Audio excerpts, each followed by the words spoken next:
17 ปีแล้วที่เราใช้ชีวิตด้วยกันมา พี่ก็ยังอยากอยู่ในทุกวินาที ทุกนาที ทุกชั่วโมง ทุกวันกับอาม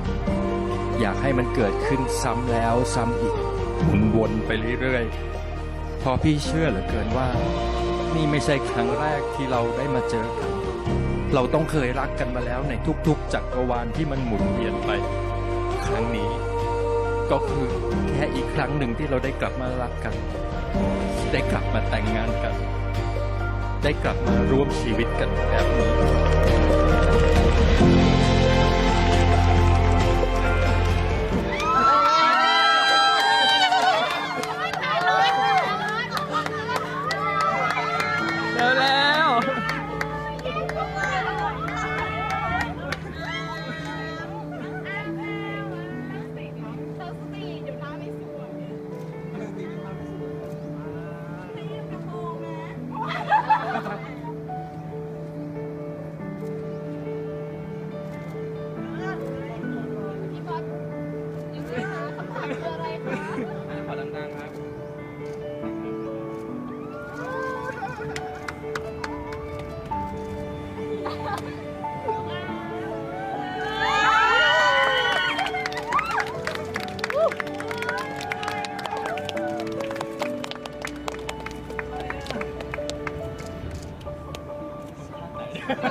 คู่ควรกับใครคนไหน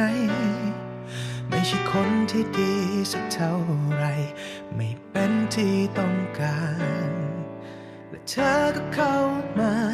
าเปลี่ยนชีวิตฉันไปอย่างนั้นไม่อยากเชื่อว่าฉันโชคดีที่ได้รักเธอคนนี้ผ่านคืนวันทั้งร้อนและหนาวทุกเรื่องราวมันเป็นบทเรียนวันเวลาอาจทำให้ใจของคนเปลี่ยนแต่เรายังคงมีกันจนวันนี้แค่เพียงฉันได้มองตาเธอก็รู้ดี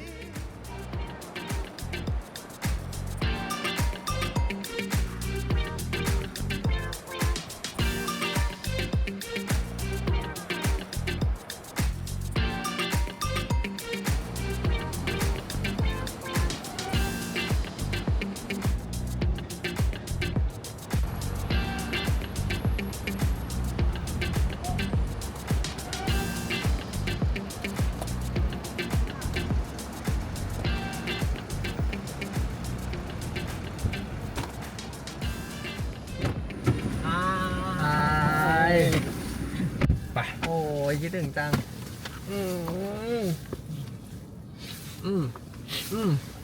มาครับ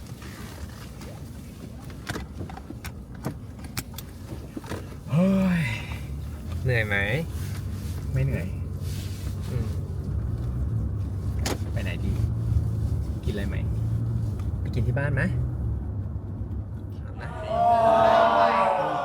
จูบเลยที่ร้านอยากได้แบบนี้สวีทอ่ะอยากได้จูบเป็นทุกครั้งที่ลงแต่งมา10 ปีแล้วสวีทอยู่เลย เฮ้ยพี่พอสอาว่าเราเซฟเดอะเดทเป็นวันที่10 มกราดีไหม10 มกราเอาจะได้เป็นวันเดียวกับที่เราขอแต่งงาน แต่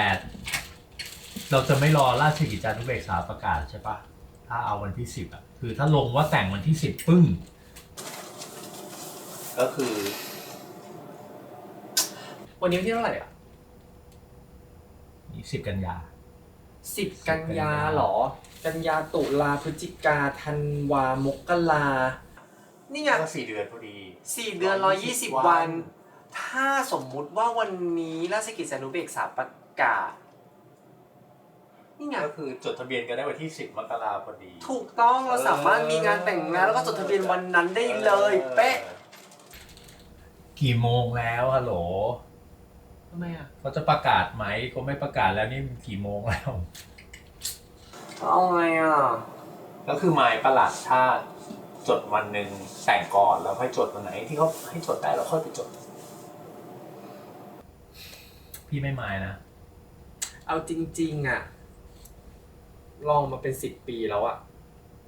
เอาว่ารออีกไม่กี่วันอ่ะไม่เป็นไรหรอก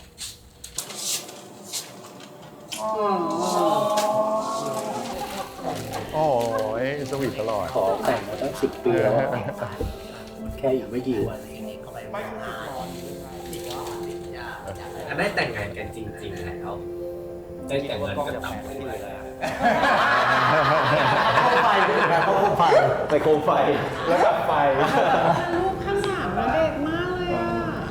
สวัสดีครับอาร์มสัพพัญญูปนาถกูลครับอายุ30 กว่าๆฮะตอนนี้เป็นอินฟลูเอนเซอร์ยูทูบเบอร์แล้วก็เยอะแยะมากมายเลยครับชื่อพอชอภิวัตรอภิวัตรเสรีครับตอนนี้อายุ40 กว่าละเป็นพนักงานบริษัทเป็นนักแสดงอิสระเป็นอินฟลูเอนเซอร์เป็นคนอบขนมขาย และที่สำคัญคือเป็นแฟนอาร์มครับแล้วเราก็กำลังจะแต่งงานกันครับ10 ปีที่แล้วหลายคนคงจำได้นะครับว่ามีคลิปผู้ชายกับผู้ชาย2 คนขอกันแต่งงานแบบเฮ้ยมันคือละครหรือเปล่าหรือมันเป็นเรื่องจริงหรือมันเป็นซีนอะไรสักอย่างวันนี้เลย10 ปีแล้ววันนี้ได้แต่งงานกันสักทีแล้ว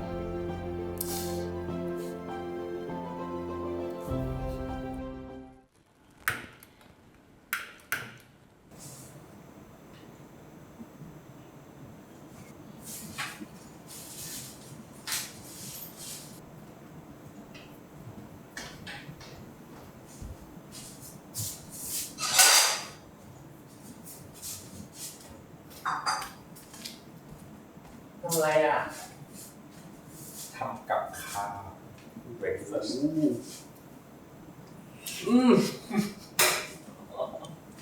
อามเอาไข่ดาวไม่สุกขอบกับกรอบ ไข่ดาวสุกมาแล้ว โอ้ยน่ากินมาก แต่แบบถ้าแต่งนะก็คือ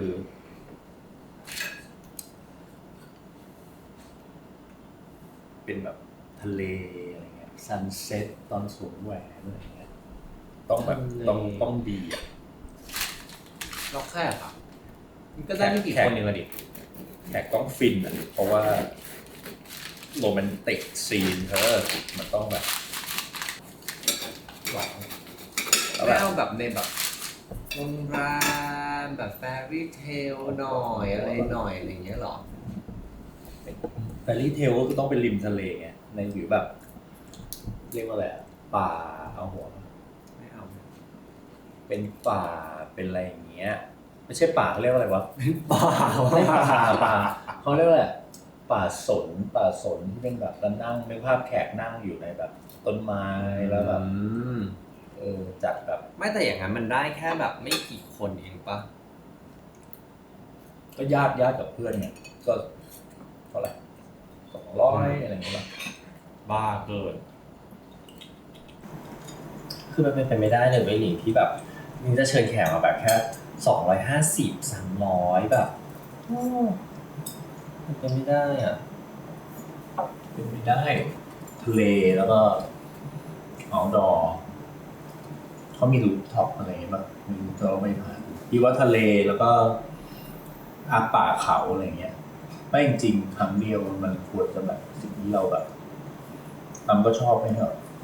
ตามชอบไปเที่ยว ไม่ได้ชอบไปจัดงานนึกออกปะหัวเหนอะหนักแบบมันไม่ใช่อ่ะยิ่งจัดงานครั้งเดียวอ่ะยิ่งต้องให้คนมาเยอะๆดิเพราะทุกคนเขาอยากมีดีกับเรานะ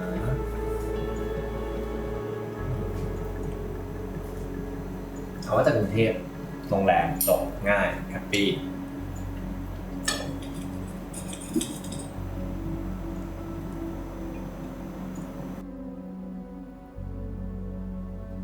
คือทะเลชอบนะอยากไปเที่ยวนะ แต่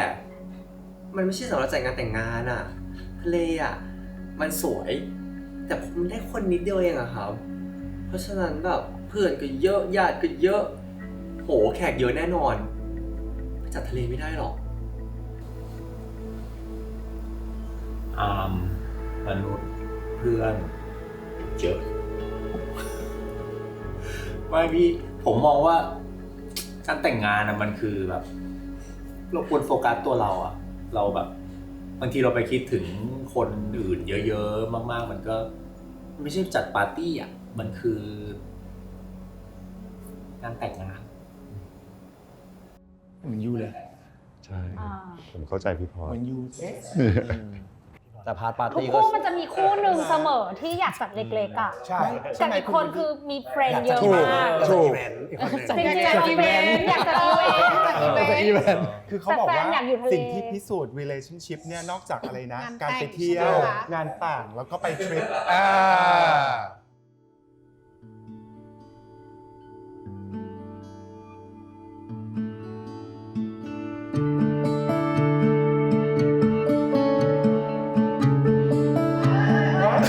โอ้ยจุ๊บน่ารักน่ารั บ้าน ก เราไม่เป็นอย่างนี้ไม่แต่งตัวให้กันนี่คือชีวิตจริงทุกวันใช่ไหมแต่งตัวกันให้กัน ใช่ ว่าจริงๆ ชีวิตจริงคือชีวิตจริง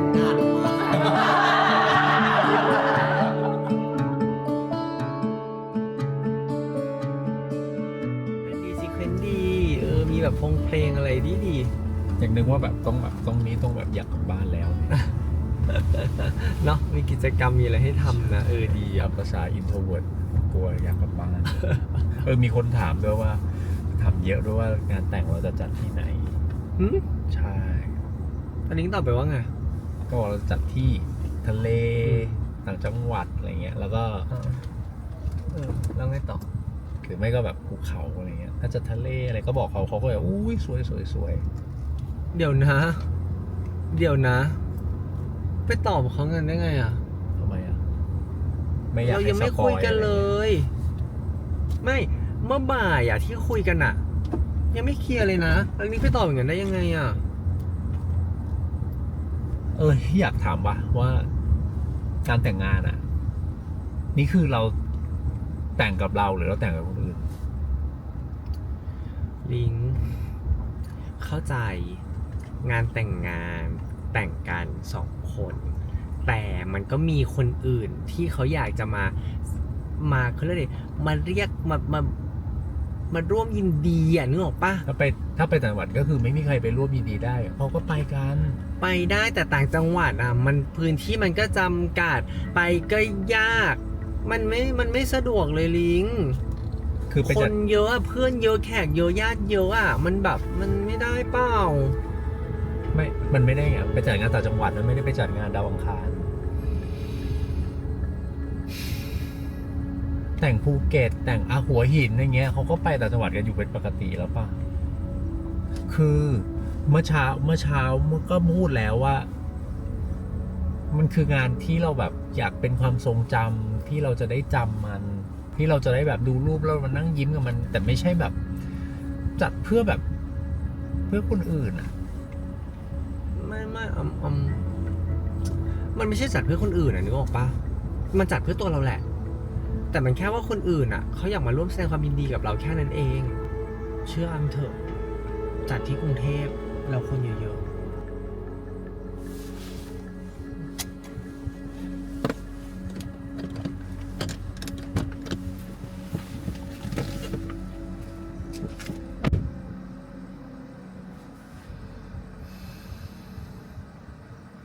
จริงๆจัดเล็กมันก็อาจจะประหยัดคอสได้ ประหยัดคอส ใช่ไหมถ้าแบบบางคู่ มัน แต่ มัน private มัน personal เราได้คุยกับทุกคน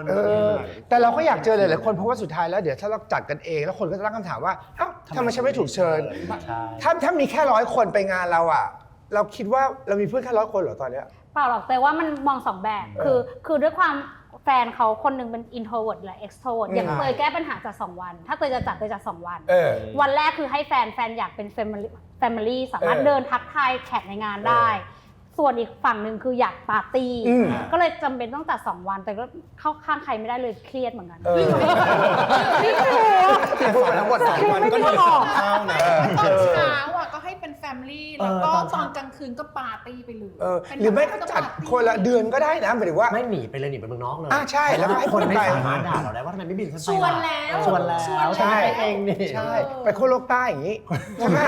ไกลๆเลย ไม่แต่สุดท้ายอ่ะก็คือการแบบว่าอันเนี้ยคัพเปิลเนี้ยหมายถึงคู่เนี้ยก็เป็นการแบบเถียงกันระหว่าง introvert กับ extrovert เนาะว่าจะแล้วมันจะไปตกอยู่ข้างใครอ่ะ หนูว่าเล็กใหญ่ของแต่ละคนคือไม่เท่ากันอยู่ที่เรารู้จักใครแบบมากกว่าหรือว่าสนิทกับใคร แต่โดยส่วนตัวแล้วอ่ะหนูมีแบบมีภาพในหัวอยู่แล้ว ก็เหมือนพี่ยามอะที่แบบว่าคิดไว้แล้วว่าตัวเองมีแพลนว่าจะเป็นแบบไหนแผนแต่ยังไม่มีคู่นะคะ แต่มีแพลนแล้ว ให้พี่แต่งชุดให้นะ ต้องดูก่อนว่าแฟนเป็นชาติไหน ตัวผมอะผมค่อนข้างจะเหมือนพี่พอสตรงที่ว่าผมจะแบบชอบอะไรเล็กๆผมไม่ชอบวุ่นวายอะไรเงี้ยแต่ว่าก็เข้าใจว่าญาติเขาก็มีคนนู้นคนนี้เพราะฉะนั้นเขางานของเขาก็อยากจะให้คนสำคัญของครอบครัวเขาได้มาอะไรเงี้ยก็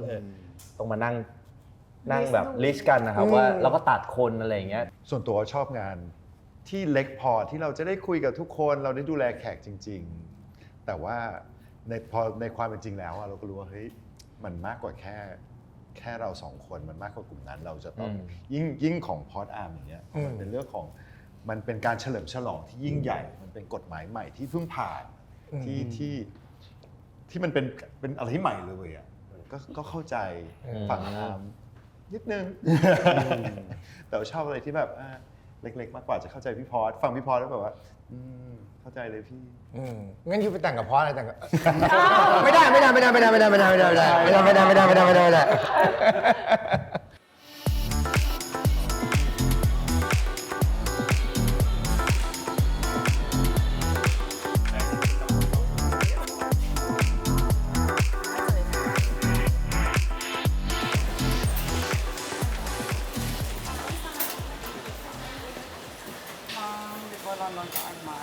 ลอนดอนหรอ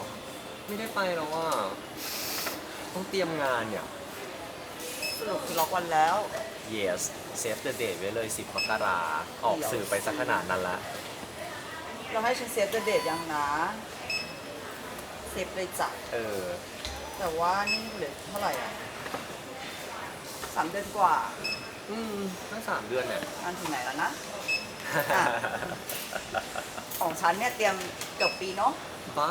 ใครเขาเตรียมงานเกือบปีการมิวลองถามคนอื่นดูบ้าสวัสดีค่ะมิวนะคะเป็นลูกสาวคนเดียวของแม่อามค่ะมิวเพิ่งแต่งงานไปปีที่แล้วค่ะ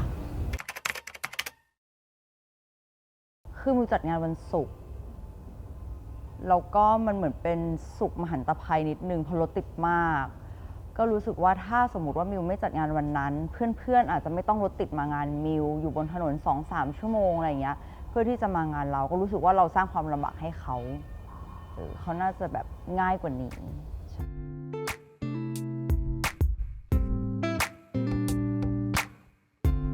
เป็นไงแกเตรียมงานถึงไหนแล้ว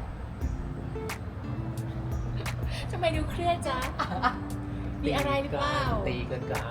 เรื่องก็คือนางอยากจะแบบบอลลูมโรงแรมเทพหรือแขกแบบเยอะๆอะไรงานใหญ่ๆอะไรอย่างเงี้ยอะไรไม่อยากได้หรือแกว่าฉันอยากได้แบบโรแมนติกนิดนึงเพื่อนๆอะไรอย่างเงี้ยใช่ป่ะไม่ได้แกจักกันมานานน่ารักอ่ะเท้าเปล่าเดินบนทรายคือว่าน่ารักขออัดว่าแกเห็นด้วยทำได้ป่ะได้ไปฉันก็ชอบแบบนั้นรู้สึกว่ามันดูอบอุ่นรู้สึกว่ามันเป็นเองแล้วมีแต่เพื่อนๆมีแต่แบบคนที่เราแบบบรรยากาศดีใช่ไม่ชอบแบบนี้นะชอบแบบเซตตอนแรกฉันก็ชอบแบบนี้แกแบบมันเหมือนเป็นงานแต่งงานแบบมันเป็นงานแบบเพ้อๆฝันๆบ้างแต่ว่าต้องถามว่างานแต่งงานแกแขกส่วนใหญ่เป็นใครเพราะฉันน่ะผ่านมาแล้วเนาะชื่อธิตานันท์ค่ะเป็นเพื่อนกับบอสมาก็หลาย10 ปีค่ะเป็นเพื่อนที่ทำงานเดียวกันตอนนั้นงานแต่งงานก็เป็นงานในบอลลูมโรงแรมค่ะงานค่อนข้างใหญ่เพราะว่าด้วยส ทำเป็นลูกคนโตแล้วก็สามีก็เป็นคนโตเหมือนกันเพราะฉะนั้นก็จะเป็นงานแต่งงานครั้งแรกของทั้ง2บ้าน2ครอบครัวงานแต่งงานที่มันมีเป็นงานของผู้ใหญ่อะมันก็จะมีในแง่ของเรื่องซองที่จะได้มาอันเนี้ยก็ดีมากชื่อพี่บิ่มนะคะเป็นเพื่อนพี่ป๊อตมาน่าจะรู้จักกันมาเกิน25 ปีละเป็นเพื่อนที่ทำงานที่เดียวกันที่รู้สึกว่าการแต่งงานที่ทะเลอะมันอบอุ่นเป็นกันเองมีแสงมีสีมีลมมันมีแบบ 3D อะพี่รู้สึกว่ามันได้บรรยากาศแบบนั้นแล้วมันเป็นความทรงจำที่รู้สึกว่าทุกครั้งที่ถึงมันอะมันมีทั้งภาพทั้งเสียงทั้งสีทั้งลมทุกอย่างมาพร้อมเลยอะพี่ชอบแบบนั้นนะมันอบอุ่นดีแล้วลองคิดดูแต่ฉันก็เชียร์ทะเลอยู่ดีอะฉันชอบความโรแมนติกยึดความเป็นไปได้แก เป็นไปได้แกเอาที่มันเป็นไปได้จริงๆซ้ายและขวายังไงดียิ่งเจอเพื่อนก็ยิ่งได้ข้อมูลเยอะยิ่งข้อมูลเยอะก็ยิ่ง คือเขาก็บอกแหละว่าไปทะเลไปแล้วมันก็จะมีความแบบที่เราคาดเดาไม่ได้อย่างเช่นแบบฟ้าฝนจะเป็นยังไงเกิดไปแล้วไอ้ซีนพระอาทิตย์สวยๆมันไม่สวยอย่างนั้นหรืออะไรอย่างเงี้ยหรือความลำบากในการเดินทางถ้าคนที่เราอยากให้ไปจริงๆเกิดเขาติดเขาไปไม่ได้อะไรเงี้ยมันก็จะแบบก็ลังเลละลังเลนี่ไปเจอเพื่อนมาก็คือชิลมากคือไม่เข้าใจเหมือนกันว่าทำไมคนอื่นที่เขาบอกว่าแบบเป็นแบบไรซีล่าอย่างเงี้ยมันคืออะไรอ่ะก็นี่มันก็ยังทันนี่หว่าเหลืออะไรตั้งหลายเดือนเตรียมอะไรก็ไม่เท่าไหร่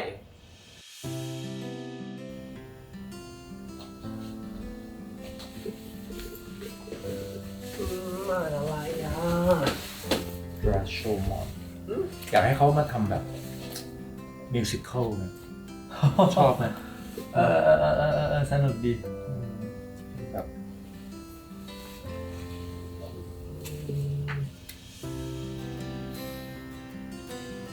เหนื่อยอ่ะนวดหัวให้หน่อย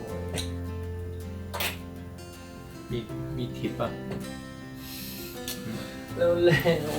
นวดหัวให้หน่อยคุณพี่ให้ทิปเท่าไหร่เร็วๆเลยเร็วๆคุณพี่ให้ทิปเท่าไหร่ดีครับนวดให้ดีกับ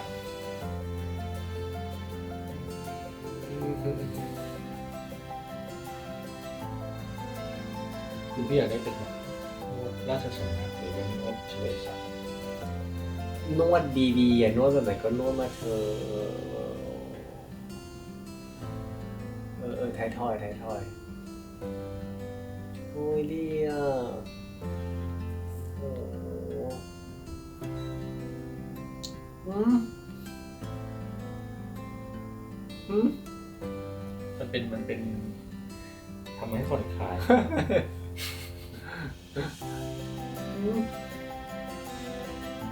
ไม่ถอดตัวเด็กว้า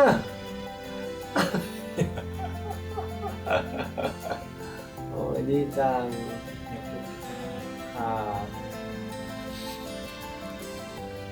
พี่หลับก็หลับดี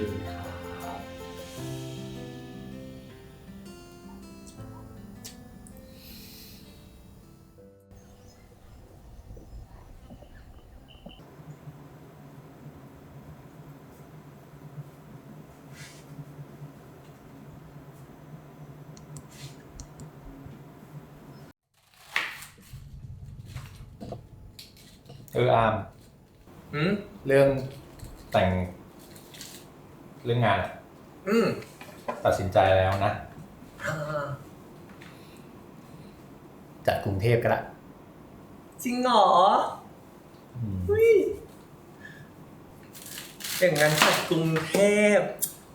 เดี๋ยวเราไปดูโรงแรมเลยมะแล้วว่าแต่โรงแรมที่ฮอลล์มันแบบจุคนได้เยอะหน่อยก็มีอยู่ไม่กี่โรงแรมแต่ได้ฮะจัดงานเล็กนะเอ้าจัดในกรุงเทพมันจะงานเล็กได้ยังไงหลิงไม่ใช่สิ รุงเทพงานเล็กนี่พี่ก็ยอมแล้วนะ ไม่จัดกรุงเทพคือลิงไม่เข้าใจจัดกรุงเทพจัดในโรงแรมมันต้องงานใหญ่ถูกปะ ไม่อ่ะพี่ว่า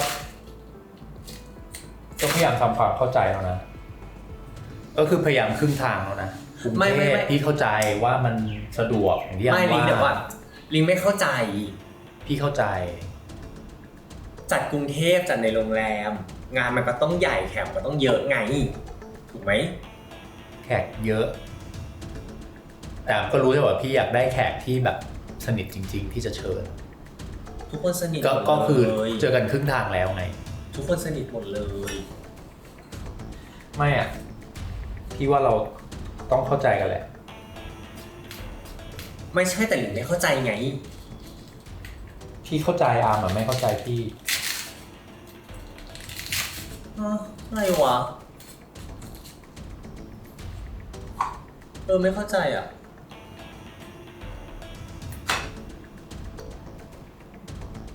นี่คือยอมแล้วครึ่งทางแล้วไม่ครึ่งเลยไม่ครึ่งทางแล้วไงกรุงเทพงานเล็ก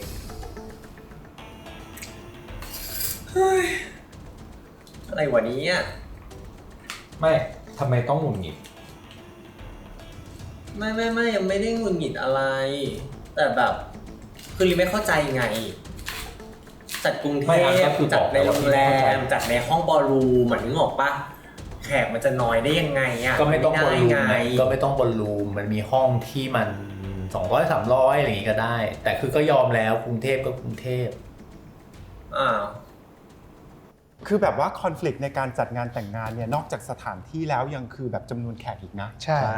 มันเป็นแฟกเตอร์ใหญ่เลยนะพูดถึงว่าจะให้แบบมันลงตัวอย่างกลมกล่อมยังไงจริงๆเมื่อกี้ประเด็นมันไม่ใช่ว่ากรุงเทพหรือต่างจังหวัดไม่ใช่เหรอมันคือมากหรือน้อยมากหรือน้อยยังไงพี่พอก็ยังอยากได้งานเล็กอยู่ดี